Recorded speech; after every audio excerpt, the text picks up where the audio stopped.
Hi, I'm Tom. We're talking food and wine pairing, spicy foods. I love spicy foods. If I'm not drinking wine, spice is the thing that's on my mind. Or, I have chili sauces galore. It's awesome. My wife hates it. But what wine do you pair with spicy foods?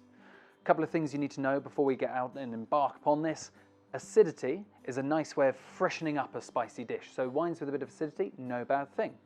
Alcohol though, the higher the alcohol, the more it's going to accentuate the spice. So, a bit like putting petrol on a bonfire, the more alcohol you've got, it's going to really turn up the heat. If you love spicy food, a bit more alcohol is not a problem.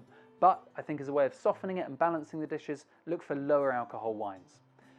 Then the other thing you need to think about is sweetness in the wine. Sweetness in wines actually has the effect of reducing the perception of the spice in the foods. So a sweeter, lower alcohol wine actually is going to balance the spice really nicely and be quite elegant behind it. So I think if you're looking at wines to pair with spicy foods, white is a good place to start. It's very aromatic, it's often got a nice level of sweetness to it. Lower alcohol wines like Germanic, perhaps Moselle Rieslings, things like that.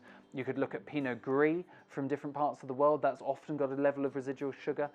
Or a Chenin perhaps from South Africa. If you get one from South Africa with a bit of residual sugar and sweetness to it, that would be delicious. So think about fruity whites, lower alcohol, bit of sweetness. If you're going to go rosé, I think there's an opportunity to get the slightly more garish coloured rosés, something like a Zinfandel. Really good value, cheaper end of the spectrum wines, but they've often got a bit of sweetness to them, and this could be an opportunity to get one of those perfectly paired with a dish. Reds, a little bit more of a challenge, because tannin and the bitter element is not always going to be the perfect pairing with these kind of dishes, so I think you want softer, riper, fruitier styles of red wines. Gamay perhaps, Zweigelt would be quite a fun thing to have. I think maybe even, oh crikey, down from Sicily actually, Frappato, that would be where I'd go. Strawberry sweet, cherry flavoured Frappato. So those are the wines to try with spicy foods. Enjoy.